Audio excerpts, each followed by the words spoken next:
Dak, David Moore, Dallas Morning News. How do you characterize the team's performance today and your performance individually? For me, I mean, shitty, not to use the language, but simple as that. And defense, I thought gave us a chance, did enough. I mean, obviously, some put them in bad positions. Us and special teams did. They're able to hold them to a field goal, get a touchdown, and I mean, I gave a touchdown on an interception. So I mean, I think defense did enough, obviously.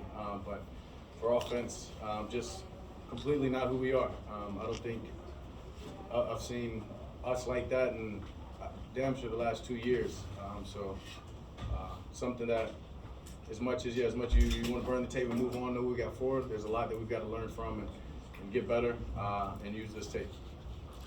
Now, how do you separate that from knowing you have to forget about it quickly and get ready for camp? Yeah, we've got the right guys in this locker room that understand, that are mature men that understand that nobody played their best ball, simple as that.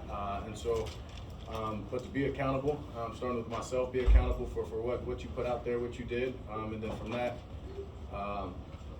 understanding that's not who we are, and then moving on and knowing what we've got ahead of us, and it's one play at a time, the intensity, the focus, all that, one play at a time, one game at a time. Clarence, before we start talking, how do you explain their performance? What's your performance? You've had some picks, but you've had a lot of high completions, but 14 to 37 or whatever it was. How do you explain it? It's hard to. I mean, I said crappy. Yeah, I mean, 14 completions, I mean, yeah, not good enough, period.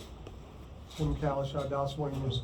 Could you feel that when you're out there, like just everything is completely out of sorts? Yeah, for sure. I mean, we're just trying to get something going, and just wasn't able to, honestly. And I mean, some of the times, yeah, I probably should have just went underneath on some of the throws and wanted to make a play, wanted to get the energy going, wanted to get us going.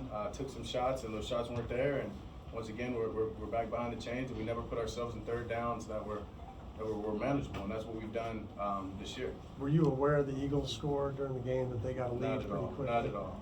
Zero awareness of what was going on over there. I mean, as I told you before, we had to handle business for that to even be a possibility. No, just couldn't get off on the right foot. Dak, Todd Archer with ESPN. Is it easy to look at a 17-game season and say 12-5, or does this one linger for a little longer? No, this one won't linger. Yeah, I mean, it's easy to go back and look at our body of work and what we've done, especially when this isn't anywhere in those past 16 games. When you have a performance like this, whatever it was, whatever the reason may be, we've got to, as I said, individually look at it, take accountability, learn from it, and then understand that, hey, when with that playing touchdown, we're on to Tampa, and we know who they are. Played them twice in these last 2 years, and it's going to be a good one. What gives you confidence that you can turn the page? I know you say 16, 17 games, but team haven't had success in the playoffs. You haven't had success against Tampa. What gives you confidence that we can burn this and it's going to be a different team next week? As I said, the men in the room. And sure, I mean, you look at the first game of this season, wasn't good at all. I didn't play to my performance, obviously, and that was just getting going, trying to find our identity. We lost that game, but you go back a year ago when we played those guys. We've had, just because we didn't win that game, we had some success and familiar now after 2 years of playing them. So that obviously gives you confidence, but more importantly, as I said, the men in the locker room understanding the resilience that they've shown all year long, that we've shown, just being able to respond. And for myself, that's all I know. That's all I know. Been having to get back up my whole life. Michael Gelkin, Dallas Morning News. In the 4 games now without Terrence Steele, the run game has not met your guys' standards. The past 2 games especially so. What collectively needs to happen here in a week's time to get that part of this offense on track?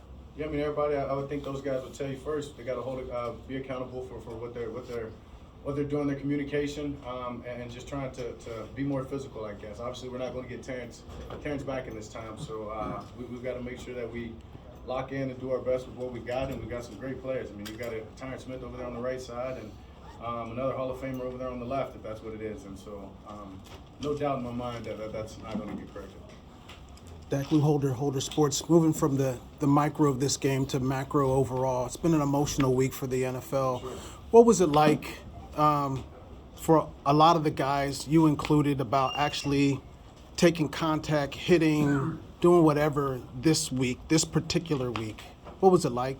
Yeah, I mean, I just think we had to count our blessings, put everything in perspective, understanding that we're all thankful for each day that we're given. We're thankful for to go out there and have that opportunity on the field, whether it be a practice or whether it be in games. And so I think for anything, it was about being present, taking the fear or the anxiety, any of that out of your mind, and being present that we played this game. And weird things happen and unfortunate things happened. And that's not a common thing that happens in our game, so you got to keep that in the forefront of your mind, and then yeah. Yeah, and Ryan Clark said something on Monday night that was pretty profound.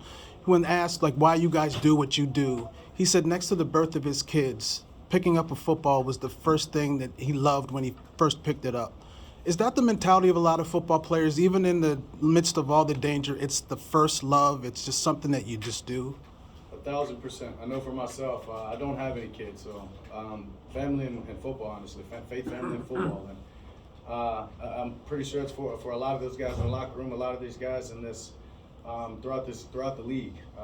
We're blessed to be able to do what we do. A lot of these guys come in and they just want to be the best at what they do. Simple as that, and that's the best at what they love, and that's playing this game of football. And you have to take out everything that can happen bad, as I said, take that fear out of your head and just focus on being your best and putting your best performance out there. And in a sense, you want to be naive to all the unfortunate circumstances that can happen. And as I said, that what happened Monday to DeMar put everything in perspective. And so for us, it was about moving on, just being thankful for what we're given in the days that we have. Yeah. The 15 interceptions and tying for the league lead, does that shock you given who you've been the first 6 years? Yeah, I mean, it stinks.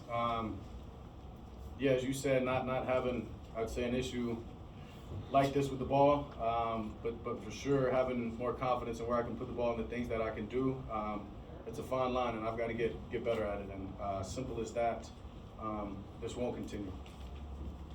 Thank you, Dak.